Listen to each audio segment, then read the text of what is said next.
Hello everyone. In today's video what we're going to be doing is, could hadrosaurs survive on Skull Island?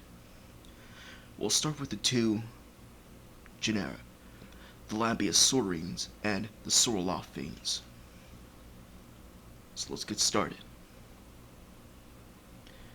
Acrostobus, its environment, lived in lakes, floodplains, and east-flowing rivers. Yeah, they could adapt to those environments. And for its diet, it's a herbivore that would eat plants. Brachylophosaurus, its environment, they would live upland habitats. In its diet, it was a generalist herbivore, both a browser and a grazer. They would eat leaves, conifers, ferns, and flowering plants. But they have to watch out for predators on Skull Island. Environment: Cretaceous lived in woodland forests and may have occasionally visited swamps. And for its diet, they feed on conifer needles, seeds, twigs, and fruits, implying that it was a browser.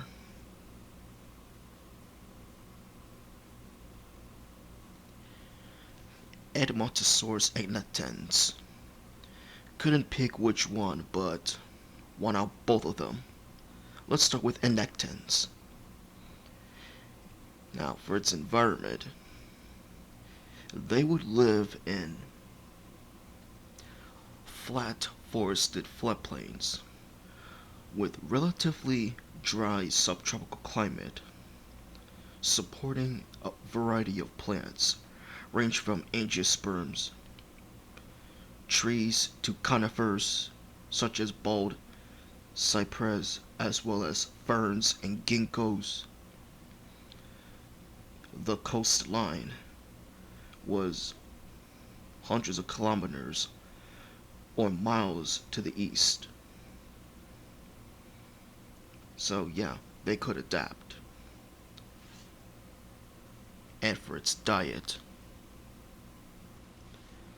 tough plant material like conifer needles and bark, horsetail, and angiosperms.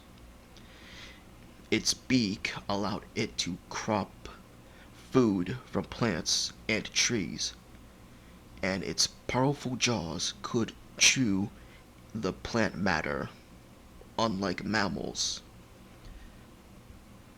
Edmontosaurus couldn't chew by moving their lower jaw from side to side. So instead, their lower jawbone rotated inward, allowing their upper teeth to grind against their lower teeth. They had to watch predators like V-Rex. But Edmontosaurus is a very big animal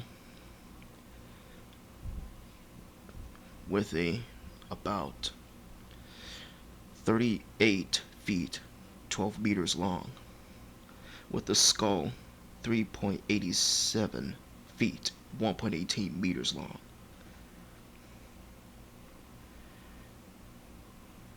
But there are some that could get much, much bigger, like the two examples, the X-Rex and Becky's giant, suggesting that estimated size and weight of it could reach of 49 feet, 15 meters, and weigh 11 short tons, 10.0 tons.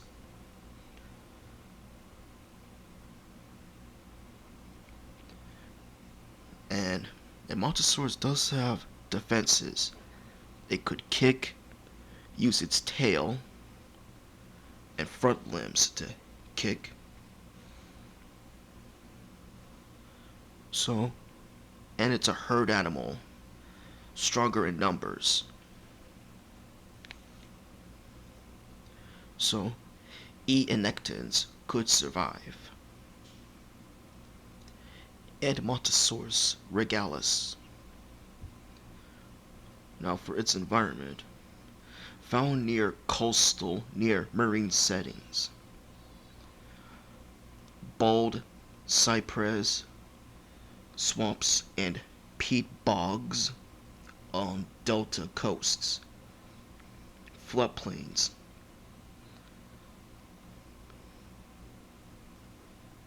And for its diet,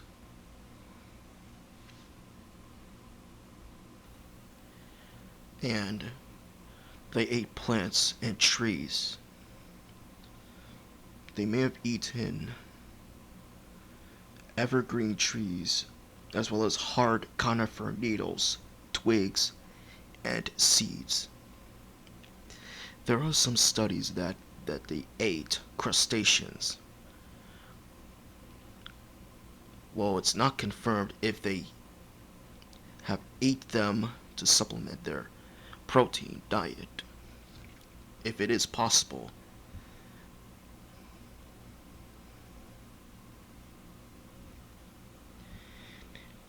And for Edmontosaurus regalis' size, a fully grown adult could reach been 9 meters 30 feet long. Some larger specimens could reach a range of 12 meters 39 feet to 13 meters 43 feet long, and its weight 4.0 metric tons, 4.4 short tons.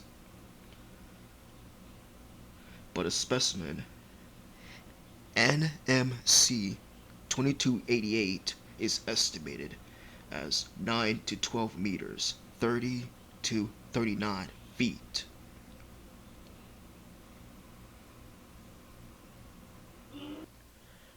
And Graposaurus, its vermin, they would have lived in large channels and abundant wet peat, swamps, ponds, and lakes, and was bordered by highlands.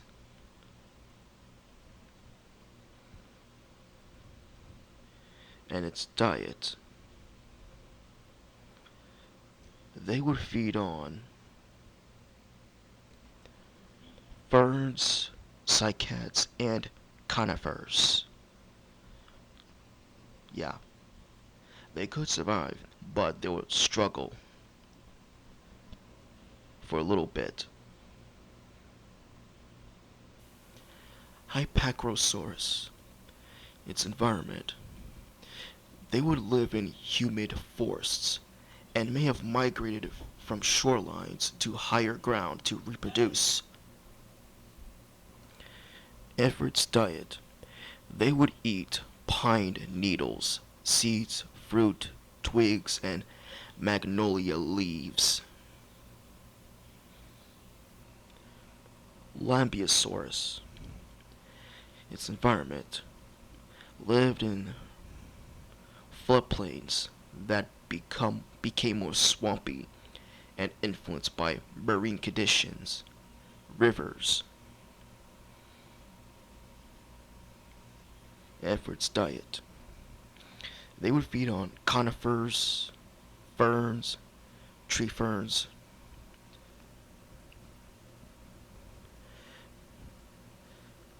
They could adapt, but will struggle and have to compete with other hadrosaurs that are on Skull Island already.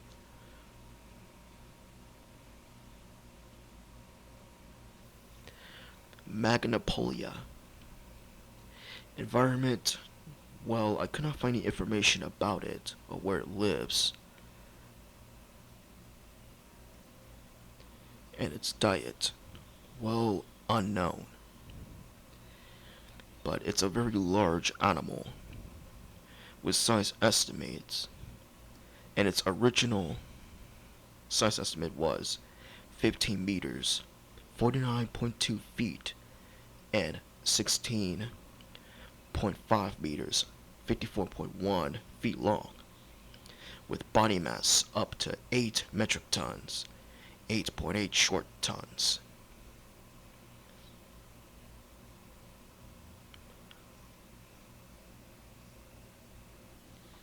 Parasaurolophus. So let's start with the three species. Let's start with Parasaurolophus walkeri. Its environment. They would live in rivers and floodplains, become more swampy, influenced by marine conditions.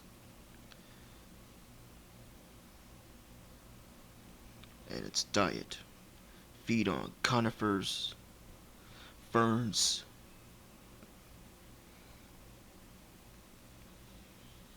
and for the second one, Parasaurolophus psittacostatus lived in swampy environment, lowlands, close to the shore.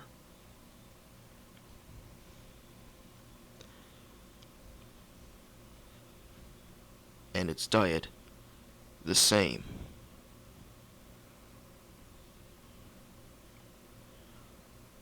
And last but not least, one of the largest, Parasaurolophus. Parasaurolophus tubicen. Now for its environment, lived in warm, lush habitat. Wet and dry seasons. Warm flats between the Rocky Mountains and inland seaway.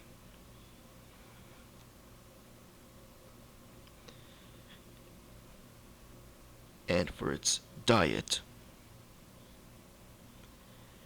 they would feed on leaves, twigs, and pine needles.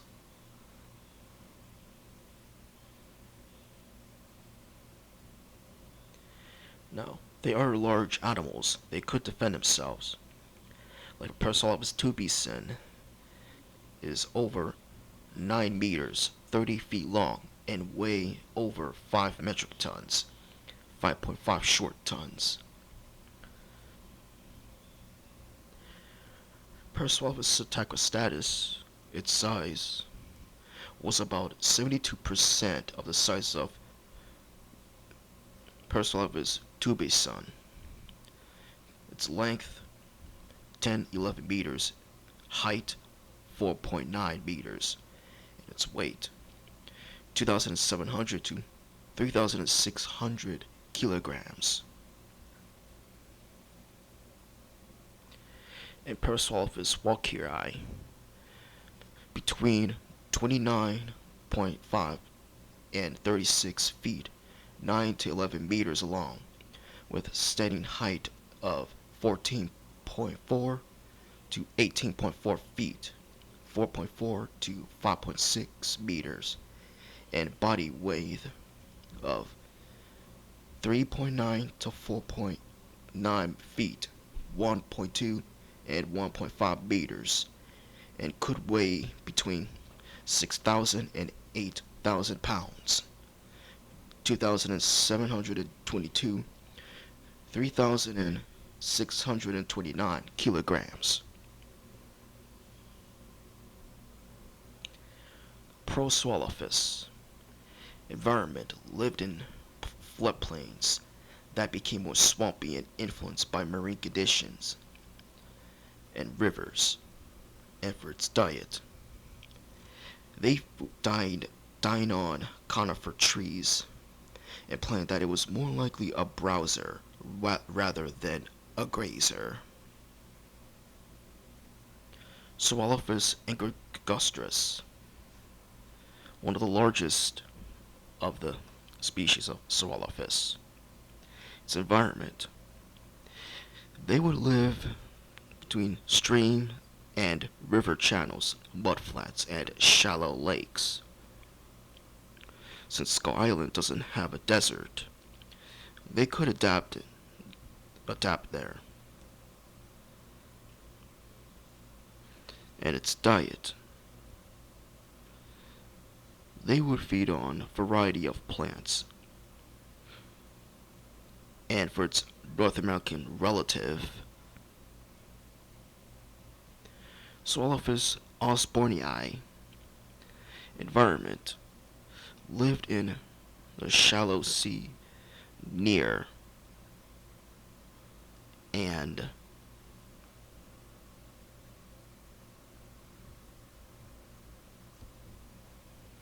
same as its relative, ate the variety of plants.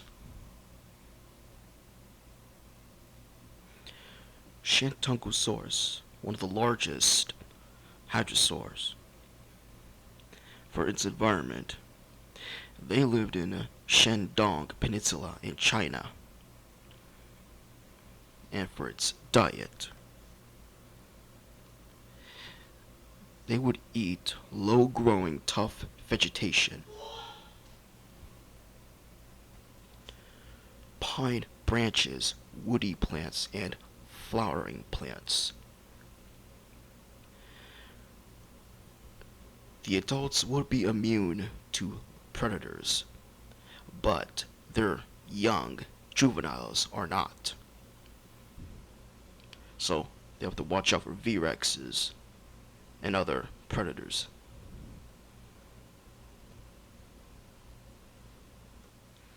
Talmatosaurus. Environment. These small hadrosaurs lived in swamp-like environments, tropical wooded ecosystem, sustained by lakes, rivers, and seasonal monsoons.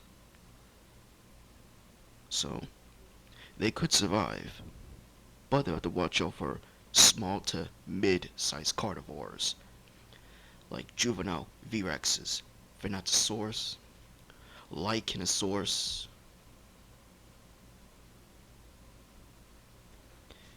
and for its diet, they would feed on shrubs, leaves, and seeds, horsetails near the water's edge. So, that's all the hadrosaurs that could survive on Skull Island. Now, the first one to go extinct is Acrostovis and Edmontosaurus regalis, Hypacosaurus, and Parasaurolophus cristaceus, and Saurolophus osbornii, while the rest would survive. They would have to evolve large body size and would have to adapt to different food sources that they could eat.